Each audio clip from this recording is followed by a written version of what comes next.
वहीं जनपद बहराइच में 352 करोड़ से अधिक लागत की 70 विकास परियोजनाओं का लोकार्पण एवं शिलान्यास कार्यक्रम आयोजित किया गया, जहां मुख्यमंत्री योगी आदित्यनाथ ने बतौर मुख्य अतिथि के रूप में शिरकत कर कई परियोजनाओं का लोकार्पण किया। वहीं इसके बाद कार्यक्रम को संबोधित करते हुए सीएम ने आरोप लगाया कि पहले बहराइच अवैध गतिविधियों का केंद्र था और विकास में पिछड़ा हुआ था। उन्होंने कहा कि सपा और कांग्रेस ने विकास की बजाय अपने हितों पर ध्यान दिया, साथ साथ महाराजा सुहेलदेव को भी सम्मान नहीं दिया।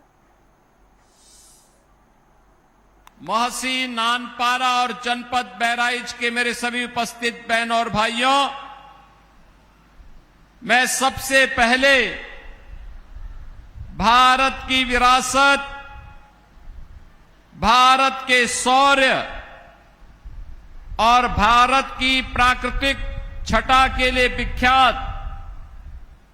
नानपारा की इस पावन धरा को, जिस पावन धरा में बालार्क ऋषि ने अपनी साधना के माध्यम से, महाराजा सुहेलदेव ने अपने शौर्य के माध्यम से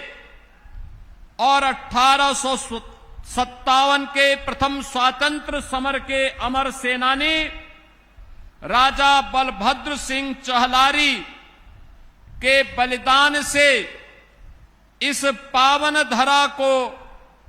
और भी ऊर्जावान और उर्वरा बनाया है। ऐसी पावन धरा को मैं कोटि कोटि नमन करते हुए आप सबका मैं हृदय से अभिनंदन करता हूं। बहन और भाइयों, मुझे एक बार फिर से आज यहां पर बहराइच जनपद में आने का अवसर प्राप्त हुआ है। पिछली बार बलहा विधानसभा क्षेत्र के भरतापुर में 500 लोगों को पुनर्वास की दिशा से हमें आने का अवसर प्राप्त हुआ था और आज मुझे एक बार फिर से इस पावन धरा में आने का अवसर प्राप्त हुआ है। बहन और भाइयों, जब मैं बहराइच को देखता हूं तो बहराइच मुझे विकसित भारत की उज्जवल तस्वीर अगर किसी जनपद में दिखाई देती है, उनमें से बहराइच भी एक महत्वपूर्ण जनपद है। बहराइच भी उसमें से एक महत्वपूर्ण जनपद है और इस जनपद में इसलिए मैं कह रहा हूं कि जनपद इसलिए हमारे लिए महत्वपूर्ण है क्योंकि यह जनपद करतनिया घाट की अनुपम प्राकृतिक धरोहर की दृष्टि से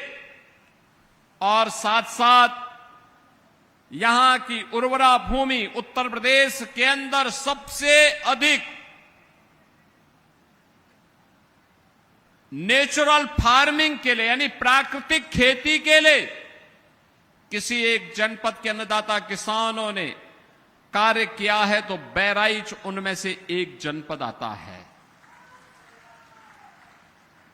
बहराइच उनमें से एक जनपद है और इसलिए मैं इस उर्वरा भूमि को,